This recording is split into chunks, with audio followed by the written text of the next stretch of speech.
Hello, everyone. Thanks for joining us today for a very highly anticipated live stream for the Phoenix World Burn Congress 2023 location and date announcement. As you can see on the bottom of the screen, we want to know what your guesses are. We've been giving a few clues, and we're going to give a few more during this quick presentation today. So make sure you comment below and let us know where you think we're headed. And I'm joined today with Megan Tinney. She's the program manager of community engagement at Phoenix Society.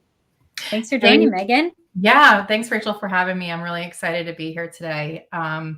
Really excited about next year. We've had some great years planning and reimagining. We're going to talk about that today, but I'm just really excited for today because I'm really excited about the future of this event. So thanks for having me on.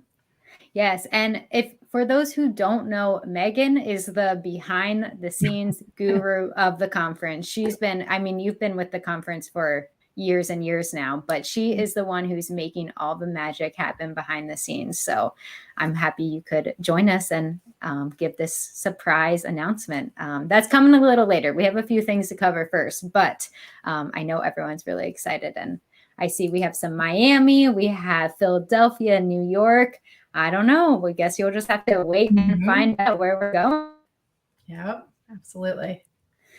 So to give a little background, unfortunately, we did have to pause the conference in person due to COVID.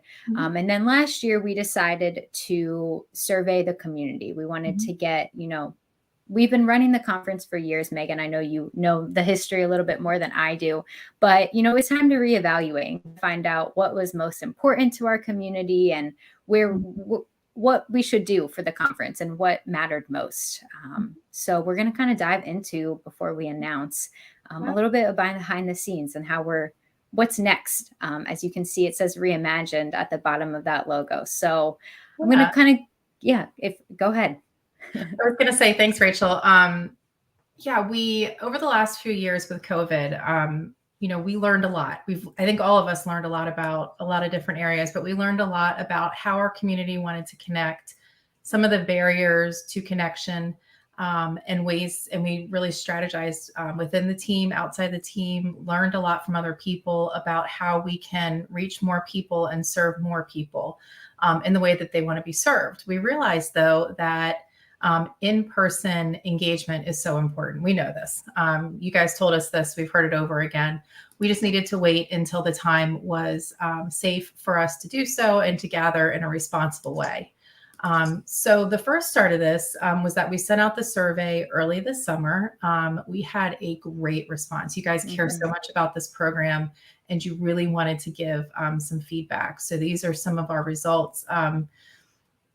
Rachel, do you want to go through them? Do you want me to go through them? Yeah. These are just, we asked a lot of questions. We know we've been sending out a lot of surveys, but it's because your voices are what matter and help drive, not only the conference, but, the goals of Phoenix Society.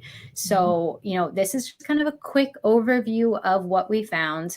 But we had over 500 respondents, which is amazing. And 274 of them were survivors. As you can see on the screen here, we had 79 loved ones, 88 healthcare professionals, corporate partners, foundations, and so much more. 61%, in fact, have already attended the conference in the past, whether that was virtual or in person, and 37% have not. So that's also really exciting because we have a great mixture of, people who have attended and then some who are newer to our community who haven't had that chance. So another thing we found was that 72% were 5+ years from the burn injury. So of those who were burn survivors, the large majority are a little bit further out from their injury. And then some top locations. We have California, Florida, North Carolina, Texas, Ohio. Many of those we may have had conferences too in the past in the States. So maybe we're going back. Who knows? Yeah, absolutely. Yeah, great response. I think what you pointed out is that we did have a mix of people who have attended past World Burn Congresses before, whether that's virtual or in person. along with people that haven't. And so having all the different perspectives really helped us figure out what was important to the community and where we needed to focus some of our energy and where we could let some of our historic programs maybe go and sort of reimagine those as well. And we're going to talk about that later, but great response. Thank you guys so much for the feedback. So throughout this presentation, we are going to have, we have someone from Australia here at 2:30 a.m. her time. But yes, we are about to announce it. So we have actually our first clue. We're going to be given a few clues throughout the conversation. So we have clue number 1 coming up, and we'll get that up on the screen here. And we'll just go ahead and give the clue while we have But the clue, the conference hotel, so where we're staying at, has 4 other locations throughout the United States. So we narrowed it down already to 5 right here. Let's see if you guys can picture or know any of these locations that are in the screen up here. But that's your first clue. Hopefully that helps you guys narrow it down just a little. All right, let's talk a little bit more about the survey. Again, this is just really important information. We wanted to get you guys the results because you took the time to tell us. And so we want to make sure that we conveyed what the results were. So in the survey, we presented a 3-day schedule. You told us that that was not long enough. You wanted more time to connect and develop relationships. So we have extended the schedule to match your requests. And you can see that here up on the screen. And so what our schedule for 2023 is going to look like is that we're going to start things off on the first day with a first-time attendee gathering, followed by our kickoff event. Then we'll have 2 full days of programming that include our keynote speakers, our iconic program, open mic. We're going to have support groups, meetups, and some social engagement opportunities, including the talent show. And the morning of the 4th day, we're going to have our walk of solidarity. And we're going to talk about that a little bit more in a bit.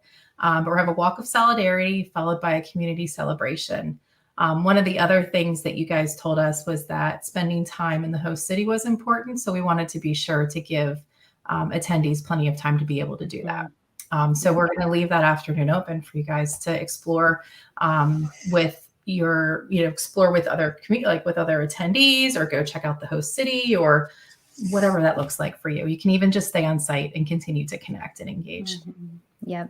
Because I mean, we will release the full schedule in the spring next year, but what you'll see a lot of is opportunities to connect with other attendees. And then that would be such a great way to kind of end out the conference weekend, grab a buddy, go explore the city, or go out to lunch, whatever it may be, whatever that looks like for you.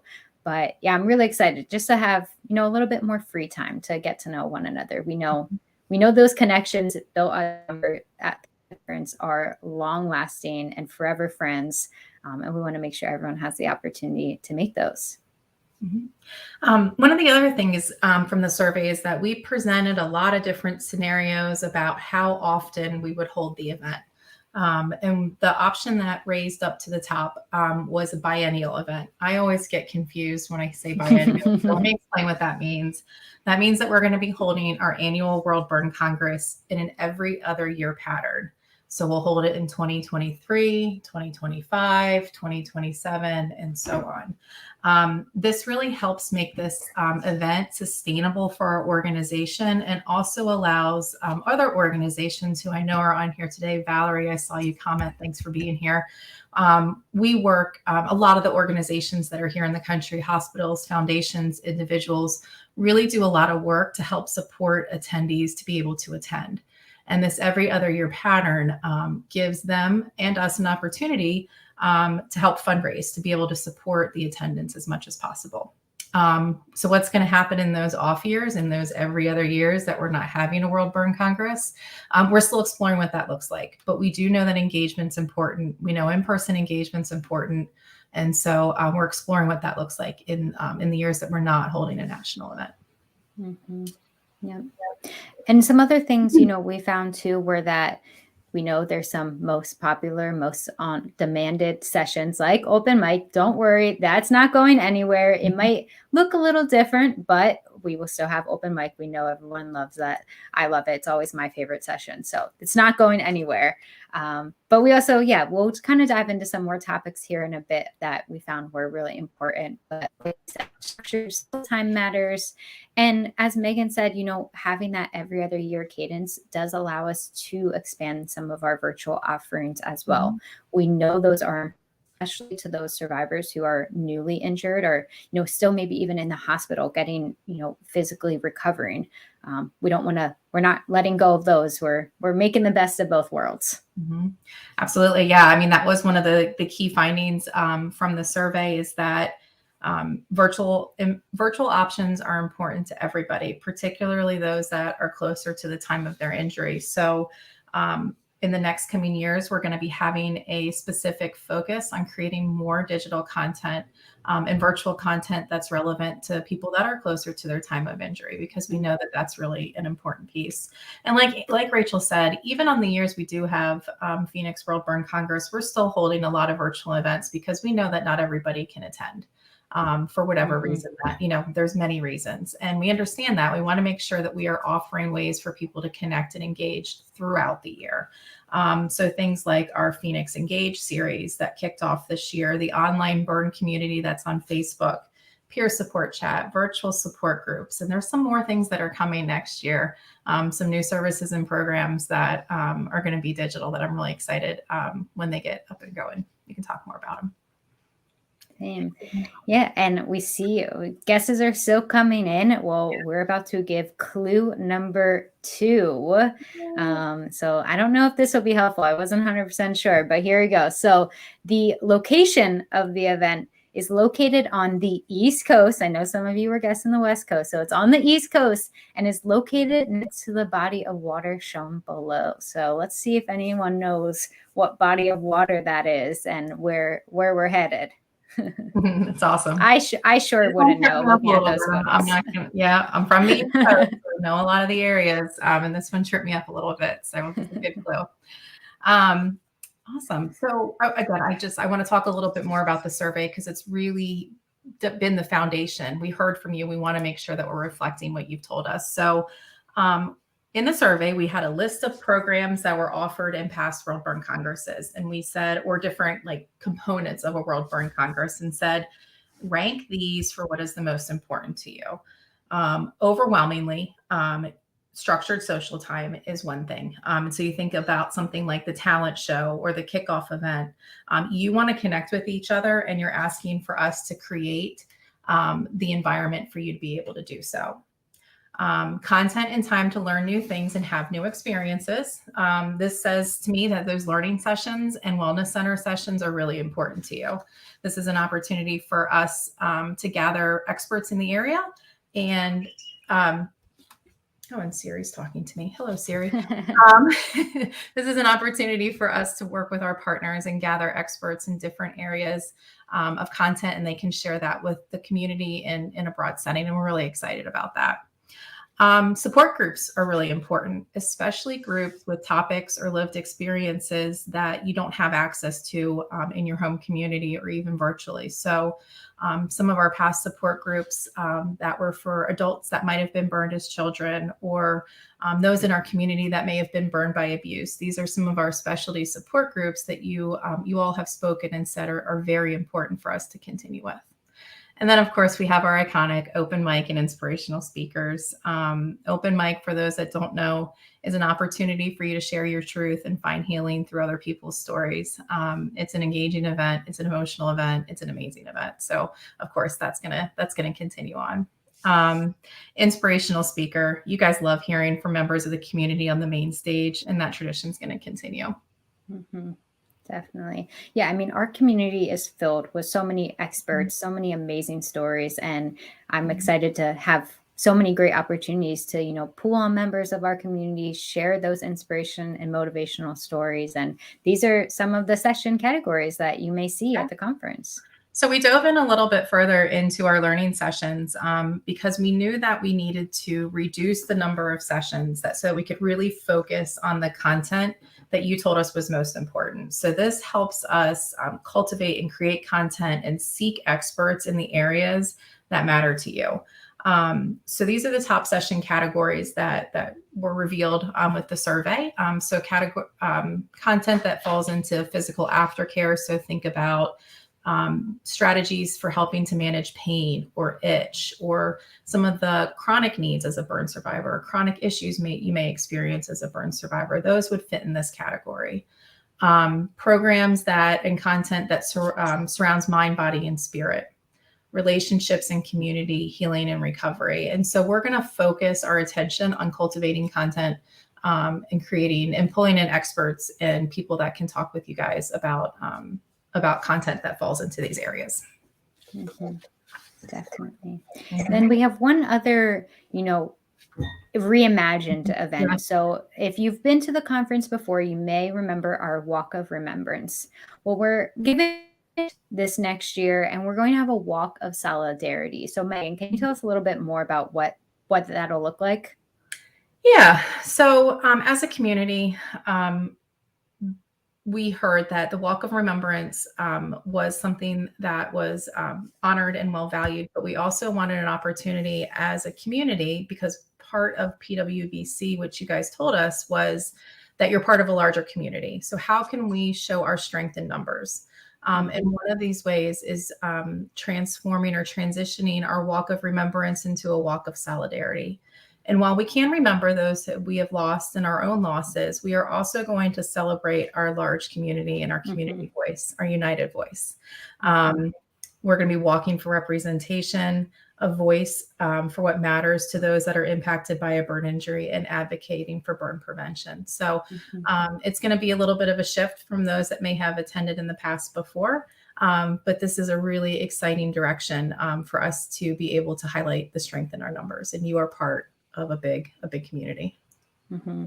Yeah, I'm really excited for this a twist or change for this event. I think a big part that, was always a part of the Walk of Remembrance was that advocating for burn prevention, fire safety, fire prevention. But with this new name and just the new idea that we're putting around it, I think it's going to come across. And I always love walking around the city and seeing, our large group. We are a large community, and it's not even everyone, because it's just the people there in person. So I'm really excited to have this new event.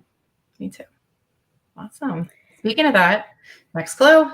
Yes, so we have a clue. So you guys said you wanted some, fun activities nearby. Well, trust me, this location has fun activities. So there's a lot. So we'll let you know some of them later. But here are some things nearby. I see some water and I see Tanger outlets, which can be dangerous, but I will have to be careful with how much I want to shop. But I love a good outlets.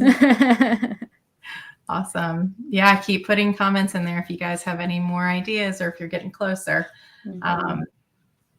Georgia. Thanks, Steve. We'll see. We're almost to the.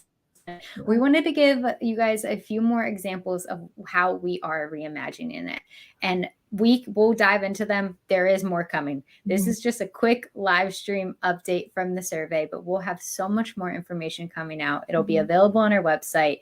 We'll let you know. So I know we have a lot to share and a lot's coming, our community way. So Megan, do you want to dive into the wellness and vendor fair?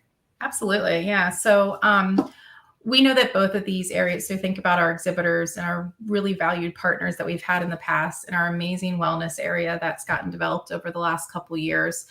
Both of these areas are important to you as a community, because you want to meet new organizations and new companies that support the burn community. You want to learn about services, products, connections that might be available to you. And so we're creating a wellness/vendor fair. So this space is going to have an opportunity for you to experience, to talk to other people that are providing services to the community. You can take a wellness class.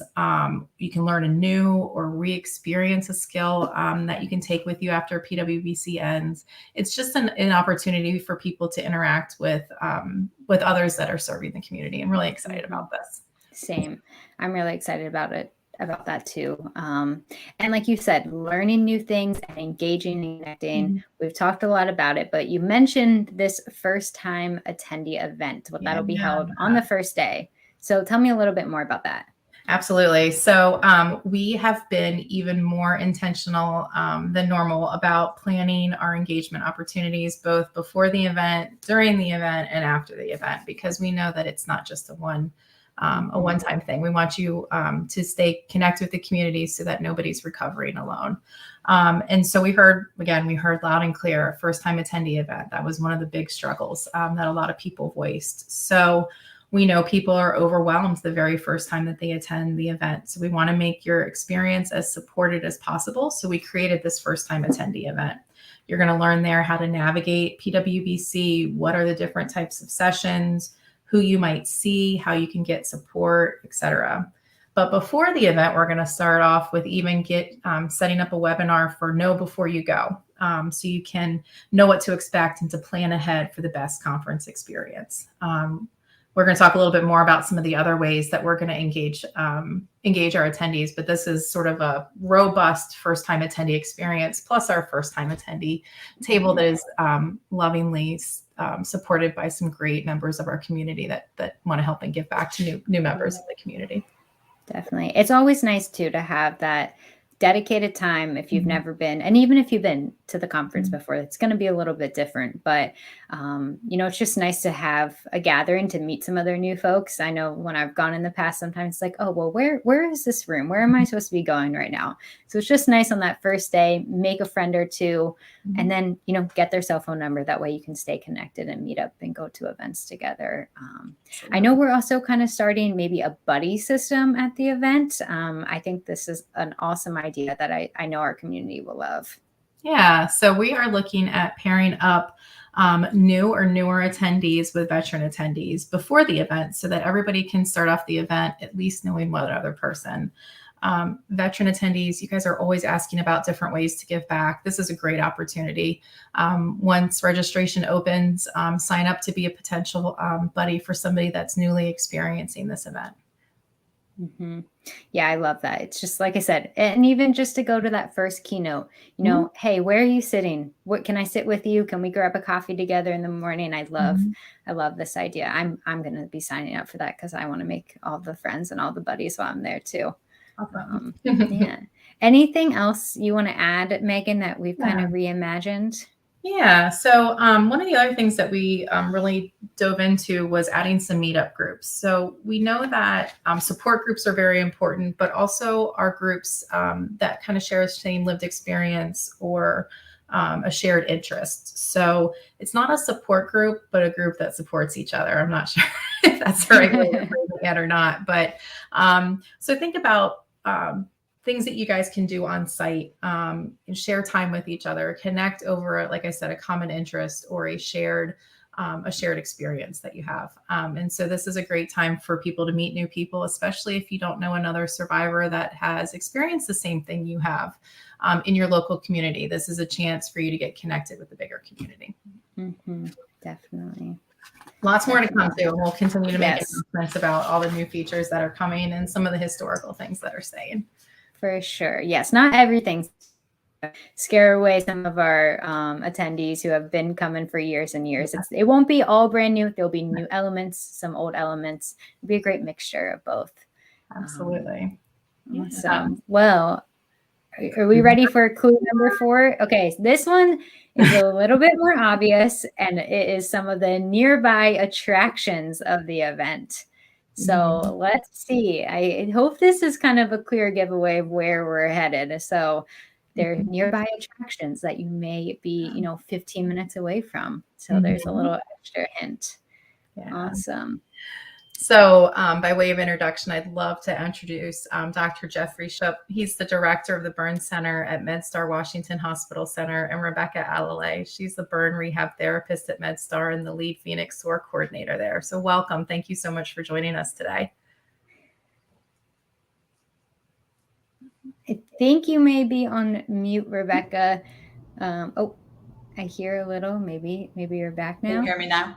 Yes. Okay. Hello. Hello. Yes, thank you. We are so excited to be partnering with you all and to be the host city for Phoenix World Burn Congress in 2023. We have had the privilege over the years of taking a large group of our patients and even our staff members at different times to Phoenix World Burn Congress, and it has just made a difference in so many people's lives. And we are excited to welcome all of you to DC and to have many of our patients and even our staff members and family members of patients be able to attend this event right here in our city. Yes, thank you so much for joining us today. I know you guys are so close, so let's, if you're ready, let's tell them exactly where we are headed. Let's get this. Oh, here it is. We are going to the Gaylord National Resort and Convention Center in National Harbor, Maryland. So while, yes, it's like 15 minutes away from DC, very public transportation will help you figure it out. But we are so close, and MedStar is a proud Phoenix World Burn Congress partner this year or next year. This year and next year, whatever we want to call it. So we're so excited to be heading to DC. And like I said, so happy you guys are joining us and partnering with us. I think it's going to be a really awesome event. Yeah. Shep, would you like to say a couple words? Yes, I'd just like to echo Rebecca's enthusiasm for this. MedStar Health is delighted to help bring this event forward after a hiatus that I think everyone is palpably ready to end and get back together. So my entire team, our burn center, and our staff are just delighted to host you and look forward to this partnership to get us up and running again. Thank you so much. Looking forward to it. Thanks again. All right. So why Gaylord National Resort and Convention Center? I want to talk a little bit about the highlights of the area and the venue because again, you guys told us what you were looking for. So when we were out searching for different venues, we were really, really keeping everything in mind of what you asked for. So let's chat about the Gaylord National Resort and Convention Center for a few minutes. Does that sound good, Rachel? Yes. I've never been there, but it looks beautiful in some of these photos that you've shared with us. So I'm looking forward to it. Yeah. It's right on the banks of the Potomac River. I grew up in Maryland, so I'm extra excited it's going to be here. It is about 15, 20 minutes away from Reagan National Airport and Union Station. So it's very easy and accessible to get to by air, train, plane, automobile, however you want to get there. It's a central location. The Gaylord itself has newly renovated guest rooms and suites. It has a 19-story indoor garden atrium. It's got a lot of restaurants on site, and we're going to talk about National Harbor itself in just a minute. But they also have on site, they have a grab-and-go marketplace, which is really convenient and has great food. One of the number one things that I was looking for, or that we were looking for when we were looking at event spaces, was space to connect. This is so important. And you guys told us, we knew it. We just wanted to make sure that it was the right spot. So there are tons of nooks and crannies, restaurants, lounges, indoor spaces, outdoor spaces that you can connect. You can catch up with some new friends, make new friends, and also catch up with old friends. So this is one of the really cool features I think about the Gaylord hotels, particularly of the National Harbor. It's got year-round entertainment, morning yoga, pool and fitness center. So there's lots of things to do just within the Gaylord. And then holy cow, like the National Harbor area, it's amazing. There's a lot to do there too. Yeah. One thing I love is that, you can walk out of the hotel doors and walk around the block, and there's so much to do right there within walking distance. I know we saw the Ferris wheel, the Capitol wheel. I'm definitely taking a ride on that while we're there. I'm so excited for that. I'm a little scared of heights, so we'll see how that goes. It's enclosed. I will say that it's all enclosed. It's not like a open air Ferris wheel. So it's enclosed. It's really cool looking. But Rachel, you're absolutely right. This is minutes away from DC, Old Town, Alexandria, Virginia. National Harbor area has restaurants and entertainment. You just mentioned the Capitol wheel. There is a diverse range of restaurants and shops. So from a restaurant perspective, whatever you're craving for, however much, a lot of different price points, there's a good chance that there's a restaurant from that. And that was one of the things I was really excited to see. was the diversity of food and shopping options. It's on the river, as you can see here. There is so many benches and spots to gather and just look at the view. It's just a very peaceful place. You can enjoy being waterfront. And there's just, like I said, lots of spaces to check out the view. So I was there during sunset earlier this year, and it's beautiful. I can vouch for that. Tanger Outlets is close by. There's boating. There's water activities that are close by. Again, we're going to be in the nation's capital area. So if you want to come in early or stay a day or two later, you want to explore the nation's capital, there's a water taxi right outside the hotel that can take you to various points along the river, including Georgetown, Alexandria, DC, et cetera. So there's a lot to do there. Mm-hmm. Definitely. I'm looking forward to it. Yeah. I want to introduce Lorraine Carley. She's the Vice President of Outreach and Advocacy at NFPA, who's going to be sharing the official conference dates for 2023. Hey, Lorraine. Hi, everybody. Thanks for having me. I am getting so excited just listening to this presentation. I've been to the Gaylord for an event a few years ago, and it is a fabulous location. So you're not selling it short at all. It's fantastic. I think everybody's going to be super excited to be there. Awesome.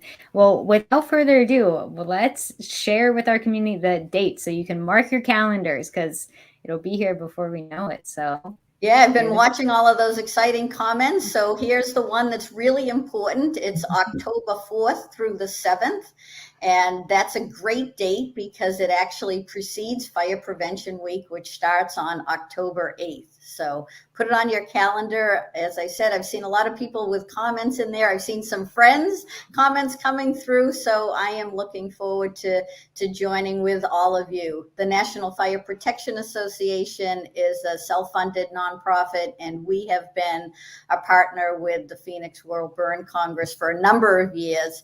And certainly it is a fantastic event. I think the things that you're talking about from a reimagining standpoint really will just make this a stronger event. But World Burn Congress in general is a life-altering experience for anybody that attends. I've had the pleasure of being there a number of times, and I'm looking forward to seeing the things that you've brought back, as well as the things that you're bringing forward for this year. So really happy to be with all of you today, and can't wait. It's almost a year away, but it'll be here before we know it.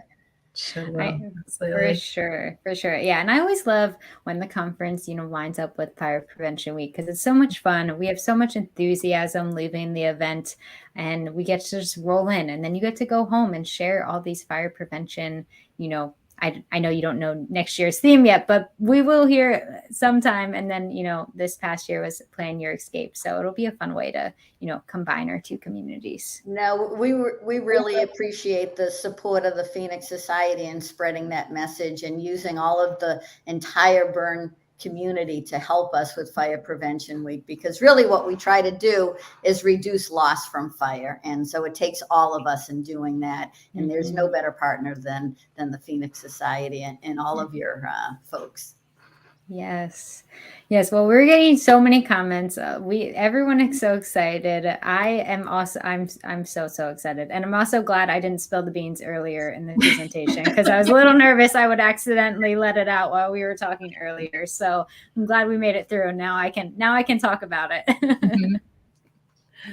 Yeah, absolutely. We've got, I think, some time for some frequently asked questions, but, before we get to those, I just wanted to thank Lorraine, Shep, and Rebecca for you guys being here today. We know how busy you are. We're so grateful that you're able to take the time to join us this morning, or actually now it's the afternoon on the East Coast. So this afternoon, we're very, very, very excited about next year. Thanks for having us. We're excited too. Yeah, very excited. Looking forward to the planning and having a lot of attendees and just a really fabulous week together. Yes. All right, Rachel, do we have any questions coming in that I can maybe help answer? Yes, we have a few. So this one, yes, perfect. Popped up on the screen here from Sarah. So she asked about, if we are going to have any kids programming. In the past, we've had You Belong. I know that's a name that's familiar to a bunch of folks. So will there be any kid programming or family programming, Megan? Yeah, great question. So while we're not planning on holding an independent full youth program this year, we are hopeful to work with our partners to offer a session or two dedicated to youth impacted by a bird injury. So stay tuned for more information. We're really starting to get geared up with what the program looks like next year. We know that youth that have been impacted by a bird injury is a very important component of our community. And so we're working to see how to best serve them in 2023 and beyond. Great question. Yeah, definitely. And if that's something you guys are interested in, make sure you let us know. Send us an email, post it in a comment here. Let us know that those are the topics you want to hear about, and we'll make sure we try our best to work them into the program. So we have another question about a room block at the Gaylord, Megan. Absolutely. Yeah. We do. We have a room block set up at the Gaylord. Registration and reservations will be opening up in spring of 2023. So stay tuned for dates for that. But we do have a room block set up. We have we'll be announcing like the room rates and the pricing for registration and everything in the very near future.